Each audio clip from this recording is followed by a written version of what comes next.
You have to visualize what you want and you have to know what you want, right? And then you have to start inching towards what you want. That's how the law of attraction works. Hi baby, hop in the Lamborghini.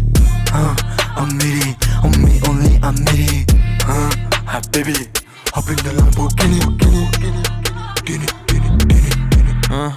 Left for a minute, I did not sweat it. Look at the cash I spent it. There it goes.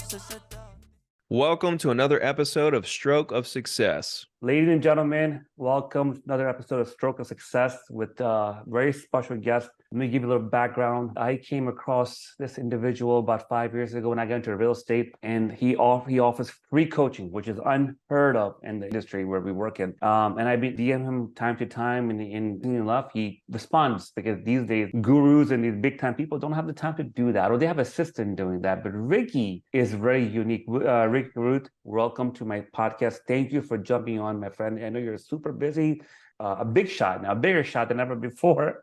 But thank you, man. God bless you for doing this. Yeah, absolutely, man. Glad to do it. Yeah. Ricky, where are you from, man? I'm in Alabama, actually. Okay.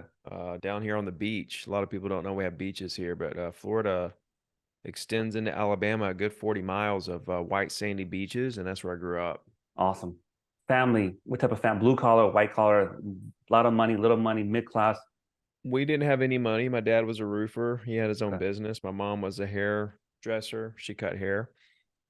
And yeah, I mean, it was kind of a paycheck to paycheck deal. We were doing maybe a little better than that, but we never had any money at all. We lived in a trailer in Birmingham for a while before we moved to the beach. We lived in really small houses. My dad dropped me off at school in a dump truck.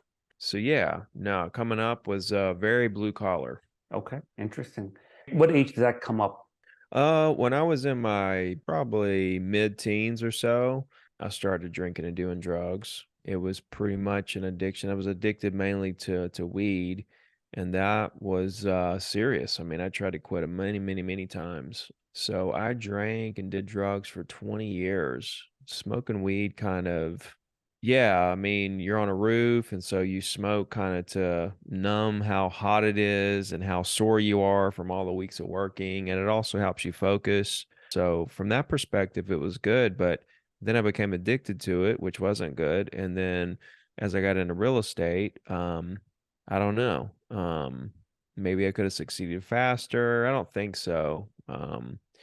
Came to the point where I knew that it was hurting me, and so I tried to quit for many years, and it wasn't until I basically hit complete rock bottom that I was able to just put it all down, cold turkey. Never went to rehab or AA or any of that stuff, luckily. So, and I never had any relapses either. How old So, were you? 32, yeah. Okay, how many years sober do you have? 9 years. Yeah, that was Wow. 42.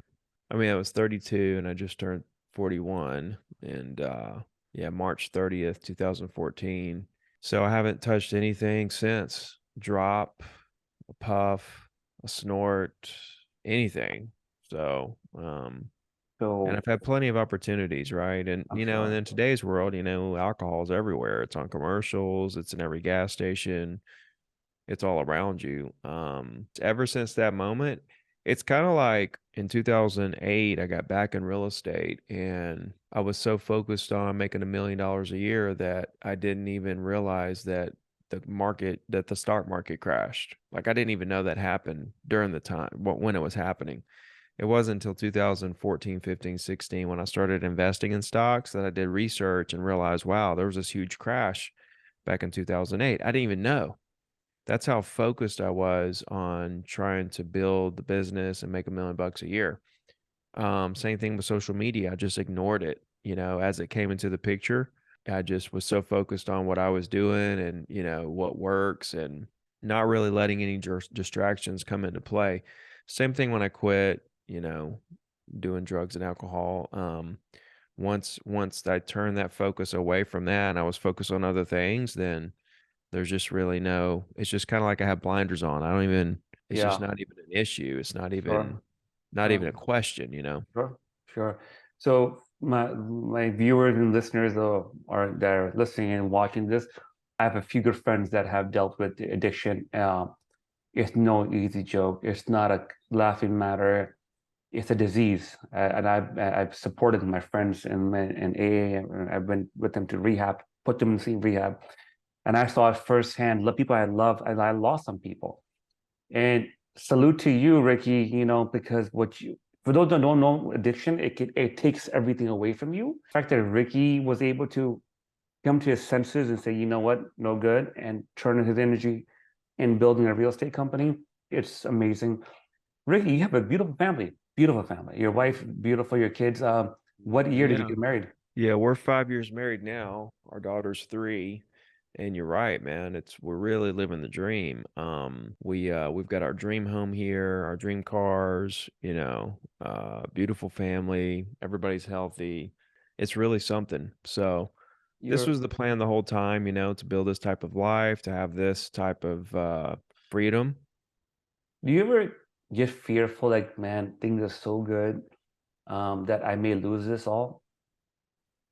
No, because I already lost everything. I made $1 million and lost everything, went bankrupt, was sleeping in my car from 2005 to 2008, eating out of people's refrigerators, sleeping on people's couches, went from, like I say, 1 million to nothing. And then, went back to roofing houses and working on an oil rig and serving tables and stuff. So I've already been there and lost everything and all that. I mean, there's more devastating things. The close family member could die. My wife or daughter could die. There's things like that. That could happen that would be devastating and stuff like that. But I don't walk every day in fear, like, oh, it's so great now. Got to be something bad coming around the corner. That's just the first steps towards something, you manifesting something bad happening. The thing is 95% of the stuff you worry about never It happens. happens. And the 5% of the stuff that you could have worried about that does happen, you can deal with it when it happens.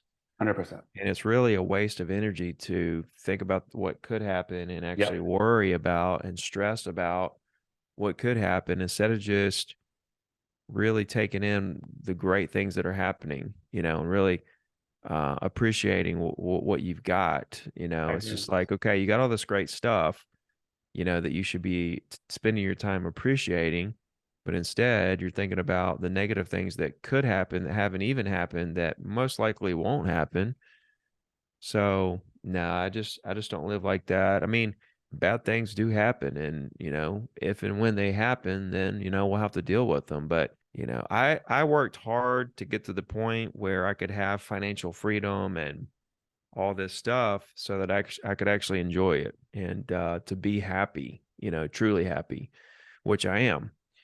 And I'm not going to let the worry of something that kind of Take over. interfere with how hard I've worked to get to the place where I don't have to worry about stuff, right? It's like worked really hard to get to a place where I don't worry about stuff, so therefore I'm not going to worry about stuff. Wow, that's heavy. So let's go back a second. So you saw you've been homeless. You lost everything. Mhm. How was that? I mean, how many years were you struggling and no food to eat? It was like 3 years or so, but honestly, mentally, my mental health was great because I was still really young. I was able to get up on a roof and nail shingles, and there were 40, 50-year-old guys that also lost everything right next to me. And I thought, man, how lucky am I to learn these lessons in my mid-20s instead of 60, which I saw a lot of people that were 50 and 60 go through what I went through, losing everything, having to start over. I just felt super fortunate.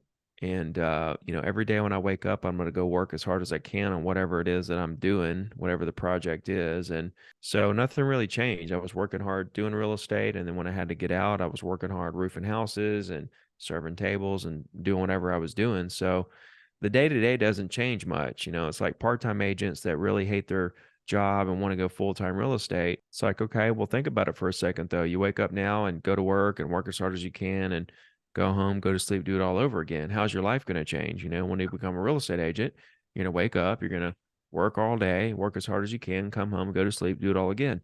Your day to day doesn't change much.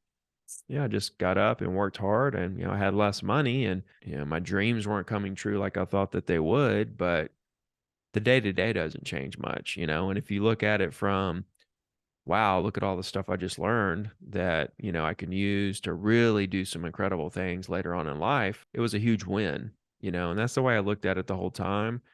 Again, back then I was partying a bunch and hanging out with friends and stuff like that. So I was having fun. And I wouldn't take any of that back for anything in the world. A lot of people are like, about this drug and alcohol thing. No, I wouldn't change anything. I had so much fun during those years, and thank God I made it out of those years Yes, you survived it. without dying or going to jail for a long Sure. time, which I could have done both. But outside of that, the way that it did play out, I'm fine, and I was able to make it through to the other side. And so I've just always kind of consistently been a super optimistic person, macro. Sure, I've had my micro moments where you can get frustrated, disappointed, and, feel like this isn't going to happen. You become impatient, and all that stuff. So I've had plenty of that, but that just comes with the territory of being a real competitive person and, an ambitious person, so An entrepreneur. you just have to try to balance everything out. Sure. Heard of the philosophy of law of attraction?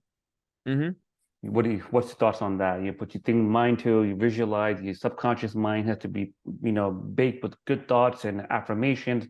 But, before you answer that, for me, well, the biggest thing that's holding me back before my stroke was the thing that changed my life, my whole track of my whole projection, my whole life. I was a 9 to 5 guy working for a corporate company, and I had a stroke and almost died, and went back to the company and said, "Hey, the kid, we want to let you go." I'm like, "Oh shoot, what am I gonna do?" My wife's like, "Listen, calm down. You're good at people. Why don't you sell real estate?" And I came across your thing, Danny Morel, and started real estate. But before that, Ricky, I thought to make 6 figures, you have to be a doctor, a lawyer, engineer. My parents from Pakistan. I'm born in New York, but we're Asian, Pakistani. Um, I never thought in real estate until I made it, you could make 6 figures or more. My limiting beliefs had to change. I had to train my mindset. What's your thoughts about law of attraction mindset? How important is mindset to an in-person success? The law of attraction, I think, I think it was Think and Grow Rich Yes. that talked about, anything that, you can think of and conceive, then you can have. It's not magical though, right? It's like the vision is the first part, and then you have to start taking the steps. And then it's a long journey to get through all the actions to get to the end result there. Like I wanted to make $1 million a year. Well, when I became an agent, it was 15 years before I did that. 15 years, right? And the whole time I'm like, oh, it'll happen in the next 3 years. The whole time. It's like a carrot that just keeps getting pushed out, pushed out. Sure. But I was visualizing it and I wasn't going to quit till I got there. Right. So you have to visualize what you want, and you have to, know what you want. Right. And then you have to start inching towards what you want. That's how the law of attraction works. It's not like you think of it and then it just magically, You like, sit down in your underwears and wait for it. yeah, it just magnifies to you magnetically. It's something that first you have to know what you're going after, right? And the law of attraction is basically, once you know what you want, then anybody has the ability to go to get anything they want. Yeah. Right. It's just a matter of perspective and how much you're willing to work. I mean, it's like right now, like we were talking about, the life I've got. I've been thinking about this for decades, you know. So case in point, it is true, part of it, but the thing they missed out on, the secret, the book that came out of the movie, is a law of action. And the law of action, you have to take action. Whatever if you believe in the universe, God, Allah, Jesus, whatever you believe in is your business. But nothing's going to come to you unless you take the action, few steps forward, and then, in my experience, my belief system. Ricky, I know we're on limited time, so you've been through a lot. You're on social media all over. You've been asked to come on stage and speak. How do you stay humble? But you are super humble, dude. Like, free coaching. For me, I'm just still the Alabama, roofing guy, hard working and stuff. All this social media and influence and stuff like that, especially looking at it from a third party perspective, I mean, everybody would love to have my influence. To me, it's still small. I'm surprised every time somebody recognizes me. You are, huh? I'm just still working hard, and, I guess I guess there'll be a tipping point where I feel like I'm a superstar, I guess. I don't know. You're not there yet. Huh? You don't feel you're there yet. No, not at all. I'm still trying to work out the bugs and still trying to figure out who I am, on social, and you're always reinventing yourself, Sure. you know. Um so that's what's tough. A lot of people get into a groove and they just keep doing the same stuff and they never really start adapting. Sure. And Sure. I'm always reinventing myself and trying to figure out how to, get better. So, I talked to some big people. I get questions here and there and masterminds, and they say the same thing. All of them say the same thing, that you're never big. Who's big in my world? I'll tell you. Like Ryan Serhant, mhm. big time realtor, broker. Ryan Serhant, he's the man, right? On TV. But I think Ryan will tell you that no, I'm not big. And I think that's the key to stay humble and driven and focused, in my opinion. I think he said it too. Like if you ask him, hey, how did it feel to make it? You're like, I haven't made it yet.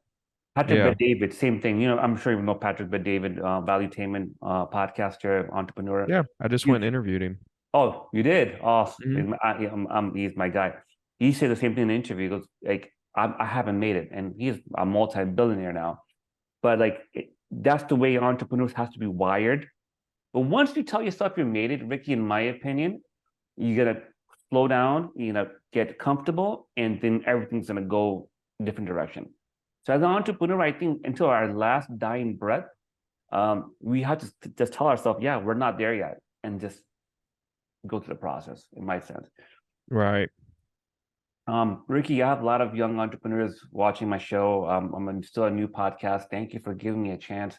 I think my colleague Lucas Roswell in the Robert Slack and Keys. I think he interviewed you like a few months ago. Lucas, he's a good guy. He talked about you very highly. Last thing before I let you go, your daily habits. Like some people say, hey, I wake up 6 o'clock, 7 o'clock. I do meditation, I do prayer, I do breath work, I do cold plunges, I do law of attraction, journal, gratitude. What is the famous Ricky Carruth? What's he do every day? What's his routine like? I get up at 5:30 every day and kind of wake up, and then I go to the gym at 6, work out, lift for an hour, then I come home and run a couple miles. So then I just take a shower and get to work. I organize my day, go through everything I need to do, kind of map everything out, and then get to work, answer DMs, making videos, doing Zoom calls and stuff like that. Unless I'm on the road. When I'm on the road, I'm traveling 3 times a month and speaking. I don't miss a workout there either. I still get up at 5:30, whatever the time zone is, and, work out and do my thing. So that's a big part of it, is getting up early, working out. That's kind of the me time. And that I enjoy. And it's kind of like I have to have that. And then everything else is just, how can I be the most efficient? How can I leverage the most, help the most people, and, you know, um, continue building the brand. Yeah, but Ricky, I'm a team leader. I have a team of 10 people right now. I'm growing, and I talk about you all the time in your podcast and your YouTube channel. From a realtor to another realtor, we salute you for what you're doing for the industry. You Yeah. are honest, you are optimistic. You're not selling anything. Like you don't have here's my buy my course and do this and do that. We salute you. We appreciate you as a realtor to another realtor. Good work, man. God bless you for everything you do for us. Ricky, thank you so much, man. God bless you, man, for jumping on board. Absolutely. You're a good No, my man. pleasure, bro. Thank you, Ricky. Yeah.